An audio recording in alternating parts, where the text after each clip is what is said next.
Hello বন্ধুরা, আসসালামু আলাইকুম। আশা করি সবাই ভালো আছেন।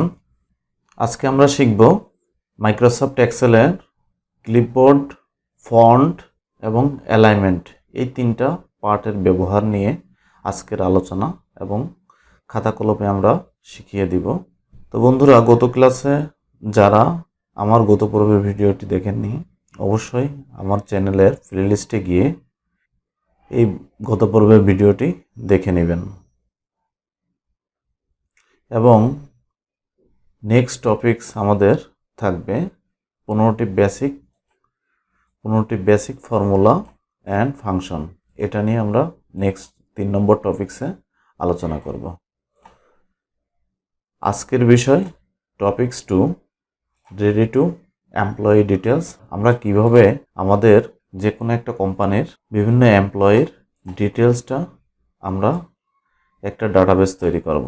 সেই ডাটাবেসটার একটা ফরম্যাট আমরা রেডি করব এবং এর ভিতরে বিভিন্ন কাজগুলো আমরা জানব, শিখব। তো বন্ধুরা, যারা আমার চ্যানেলে নতুন তারা অবশ্যই আমার চ্যানেলটি সাবস্ক্রাইব করবেন এবং বেল বাটনে ক্লিক করবেন। তো বন্ধুরা, আর দেরি না করে আমরা আমাদের মূল টপিক্সে চলে যাব। আজকের topics ready to employee details by your owner format. আমরা প্রথমে একটা শিট নিব, নতুন শিট বা পাশে আর একটা শিট আছে, এই শিটে আমরা এই সম্পূর্ণ কাজটি করব। প্রথমে আমরা হেডলাইনটা নিয়ে নিব। হেডলাইনটা লিখে ফেলি। প্রথমে সিরিয়াল নাম্বার, তারপর name of employee, position, contact. Name of employee, position, contact.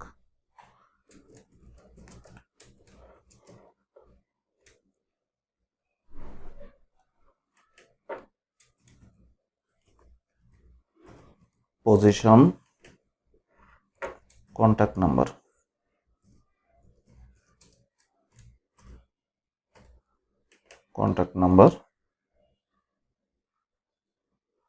তারপর এরিয়া, মেইল আইডি।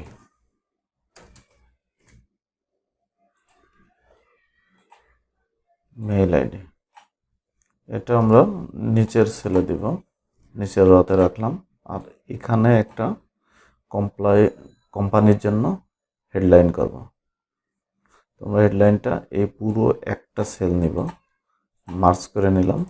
নেওয়ার পর আমরা এখান থেকে একটা কোম্পানির নাম দিলাম। এখানে কোম্পানির নামটা ওখান থেকে কপি করে নিয়ে আসলাম। এখন আমরা এই কথাটা একটু নিচে লিখবো, এই জন্য আলাদাভাবে কপি করলাম। এখানে যদি আমি কপি করি তাহলে দেখবেন এটা নিচে আসবে না। পেস্ট করলাম এখানে, দেখেন পুরো একটা সিরিয়ালেই সে চলে আসছে। আমি চাচ্ছি এই অ্যাড্রেস লেখাটা এই অংশের নিচে আসবে। সো আমরা সেই ক্ষেত্রে এখানেও কিবোর্ড থেকে অল্টার ইন্টার প্রেস করতে পারি। তাহলে দেখবেন এখানে লেখাটা চলে আসছে। এখন সিরিয়াল নাম্বার দিব 1। আমরা দেখেন এখন যে নর্মাল কার্সর সাদা প্লাস চিহ্ন অবস্থায় আছে। আমি যদি এই সেলটা সিলেক্ট করে ঠিক রাইট সাইডের নিচের সাইডে যদি ধরি এই সেলটার, তাহলে দেখেন কালো প্লাস চিহ্ন হয়ে গেছে। তখন চাপ দিয়ে ধরে এটাকে আমরা নিচের দিকে টান দিব। তারপর এখানে একটা অপশন আসছে, অটো ফিল অপশন। এই অটো ফিল অপশন থেকে ফিল সিরিজ করে দিব। ফিল সিরিজ করে দেওয়ার পর দেখেন আমাদের 1 থেকে 10 পর্যন্ত হয়ে গেছে। আমরা এখানে 10টাই র নিয়েছি, 10টা রতেই আমরা কাজ করব। এখন যে কাজটি করব, প্রথমে আমরা ক্লিপবোর্ডটা পরিচিত হব। ক্লিপবোর্ডের এখানে কাট, পেস্ট, কপি, কাট, পেস্ট, কপি আপনাদেরকে আমরা আমাদের বিগত যে ভিডিওটি শেয়ার করেছিলাম ওই ভিডিওতেই এই শর্টকাটগুলোর কাজ আমরা অলরেডি জেনে গিয়েছি। সো আমরা কাট করতে হলে কাট, কপি এবং পেস্ট এবং ফরম্যাট, এখানে ফরম্যাট পেইন্টার একটা নতুন ফাংশন ক্লিপবোর্ডের থেকে আসছে। সো আমরা পেইন্টারের ব্যবহারটা এরকম, আমরা এই ওয়ানটাকে যদি আমরা এই ফরম্যাটে করতে চাই, যে টপিকস 2 লেখা আছে এই ফরম্যাটে যদি ওয়ানটাকে করতে চাই, সেই ক্ষেত্রে আমরা সহজেই এই ফরম্যাট পেইন্টার দিয়ে আমরা ইজিলি কাজ করে নিতে পারবো। সো আমরা দেখে নিই, এখানে আমরা প্রথমে টপিকস 2তে সিলেক্ট করলাম, এই ফরম্যাট পেইন্টারটা ক্লিক করলাম। দেখেন এই যে টপিকস 2 যে ফরম্যাটে লেখা আছে এই ফরম্যাটটা সে নিয়ে নিছে। তখন আমরা এখানে যেখানেই আমরা ক্লিক করি না কেন সেটাই এই সেম ফরম্যাট হয়ে যাবে। সো আমরা এখানে ক্লিক করলাম, দেখেন এটার মতোই সেম ফরম্যাট হয়ে গেছে। আমরা বুঝে গেলাম ফরম্যাট পেইন্টারের কাজটা কি। এরপর চলে যাব ফন্ট। ফন্ট এখানে অনেকগুলো ফন্ট, মাইক্রোসফট এক্সেলে অনেক ফন্ট দেওয়া আছে। আপনারা যে কোনো ফন্ট আপনাদের সুবিধা অনুযায়ী, আপনাদের ভালো লাগা অনুযায়ী আপনারা এখান থেকে ফন্ট চুজ করতে পারবেন। পাশে ফন্ট সাইজ, আমার এই ফন্টটা 11-এ আছে, 11 নম্বর সাইজে আছে। এখন আমি চাইলে এটাকে একটু বড় করে দিতে পারবো, এখান থেকে 12 নম্বর করে দিতে পারবো। দেখেন 12 নম্বর হয়ে গেছে। আমি আরেকটু ছোট করে দিতে পারবো, সেটা আপনি চাইলে এই পাশে দুইটা ফন্ট ডিক্রিজ এবং ইনক্রিজ অপশন আছে, এটাও ইউজ করতে পারেন। আমি এটা এই ডিক্রিজ অপশনে গিয়ে এটা একটু ছোট করে দিলাম। এখন আমরা এটাকে এই যে কোম্পানির যে হেডলাইন এটাকে ফোকাস করব, ফোকাস করার জন্য একটু বোল্ড করে নেব। বোল্ড করার ক্ষেত্রে আমরা এই যে এখানে বি চিহ্ন, বি, কন্ট্রোল বি, কিবোর্ড থেকে কন্ট্রোল বি দিলে সরাসরি বোল্ড হয়ে যাবে, অথবা এখানে আপনার এই ফাংশনটায় ক্লিক করলে আপনার এখানে বোল্ড হয়ে যাবে। দেখেন আমরা ক্লিক করছি, বোল্ড হয়ে গেছে অলরেডি। এবং এই লেখাটা আমরা ইটালিক করে দিব, পাশে যে একটু ইটালিক করে দিলাম। এবং এই পাশেরটার কাজ হচ্ছে আন্ডারলাইন করা, লেখার নিচে আন্ডারলাইন। তো আমরা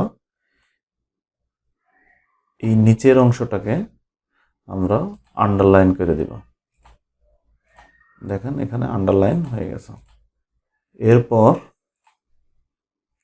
এটাকে আমরা চাচ্ছি এটাকে একটু ব্যাকগ্রাউন্ড কালারটা চেঞ্জ করে দেব, ব্যাকগ্রাউন্ড কালারটা ইয়েলো করে দিলাম এবং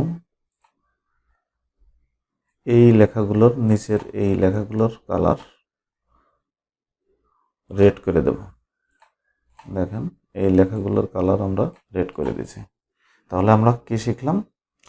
ফন্ট কালার, ফিল কালার, আর হচ্ছে আন্ডারলাইন, ইটালিক, বোল্ড এবং ফন্ট চেঞ্জ করা, এগুলো সবই শিখলাম। এরপর আমরা বর্ডার শিখব, কিভাবে বর্ডার করা হয়।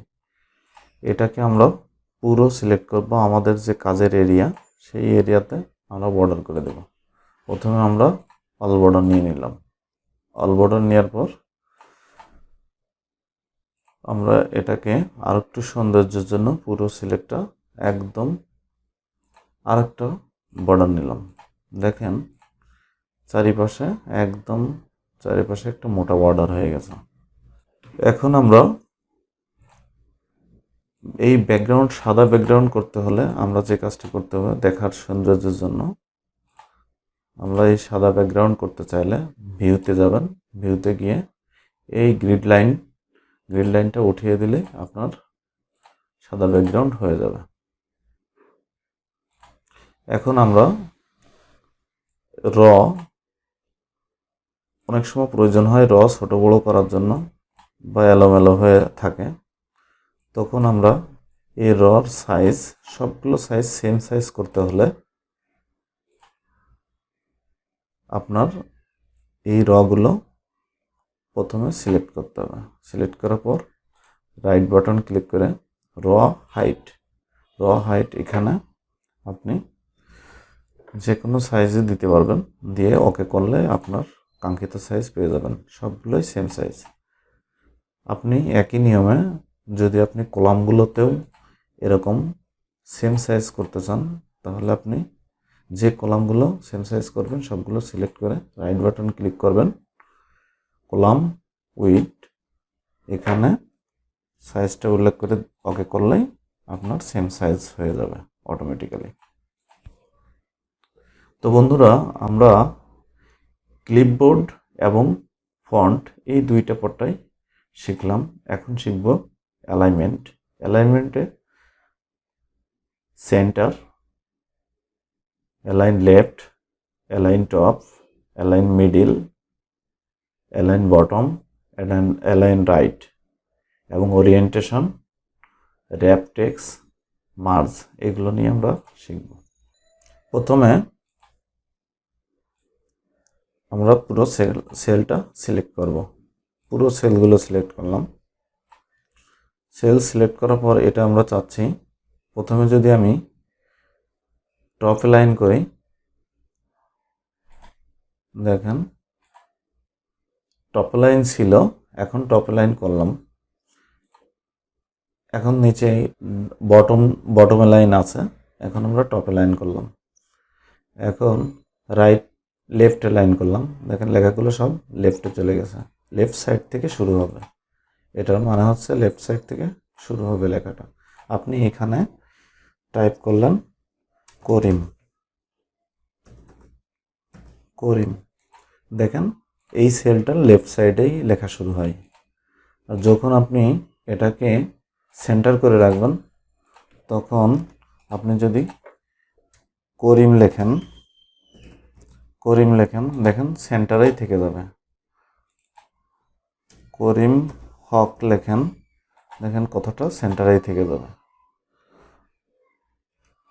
সো আমরা পুরো সিলেক্ট করে এটা সেন্টার করে রাখবো। দেখেন সবগুলো লেখা এই সিলেক্টেড ঘরগুলো সব সেন্টার হয়ে গেছে। এরপর আপনারা অ্যালাইন মিডিল করে দিতে পারেন। এই লেখাগুলো যেখানেই থাকুক মিডিলে থাকবে এবং সেন্টারে থাকবে। এরপর চলে আসি ওরিয়েন্টেশন অনেক সময় দেখার সৌন্দর্যের জন্য অনেকেই এই হেডলাইনগুলোকে ওরিয়েন্টেশন করে রাখে বিভিন্ন অ্যাঙ্গেলে। এখান থেকে এই ওরিয়েন্টেশনটা করে রাখলাম, দেখেন এটা অ্যাঙ্গেল ওরিয়েন্টেশন হয়ে গেছে। সো আমরা পূর্বেরটাই রেখে কাজ করব। এরপর আসি র্যাপ টেক্সের কাজ কি? র্যাপ টেক্সের কাজ হচ্ছে, আপনি দেখেন এখানে এই ঘরটাতে আপনার টেক্সের সেল অনুযায়ী টেক্স বড় হয়ে গেছে। সো এখানে আপনি র্যাপ টেক্স করতে পারেন। র্যাপ টেক্স করে আপনি ঘরটাকে একটু বাড়ায় দেন, তখন দেখবেন আপনার এই টেক্সটটা পুরোপুরি শো করতেছে সেলের ভিতরে। র্যাপ হলো অটোমেটিক্যালি আপনার যতগুলো টেক্সট যত বড় হয় ততটাই দেখা যাবে। এখন আমি এই ইনফরমেশনগুলো কপি করলাম, এখানে পেস্ট করলাম। আপনি আপনার মতো করে এগুলো টাইপ করে ধীরে ধীরে এরকম একটা ডাটাবেস তৈরি করতে পারবেন। আশা করি বন্ধুরা আপনারা ফন্ট, ক্লিপবোর্ড এবং অ্যালাইনমেন্ট এই তিনটা পার্টই বুঝতে পেরেছেন। তো বন্ধুরা, আজকের ভিডিওটি অবশ্যই ভালো লাগলে শেয়ার করবেন, লাইক দিবেন, কমেন্টস করবেন। আপনাদের যদি কোনো বুঝতে অসুবিধা হয় সেই ক্ষেত্রে কমেন্টসে জানাবেন। আমি অবশ্যই চেষ্টা করব আপনাদের কমেন্টসের আনসার দিতে এবং আপনাদের কাজটা সহজ করে দেওয়ার জন্য। তো বন্ধুরা, ধন্যবাদ সবাইকে। ভালো থাকবেন, সুস্থ থাকবেন। আসসালামু আলাইকুম।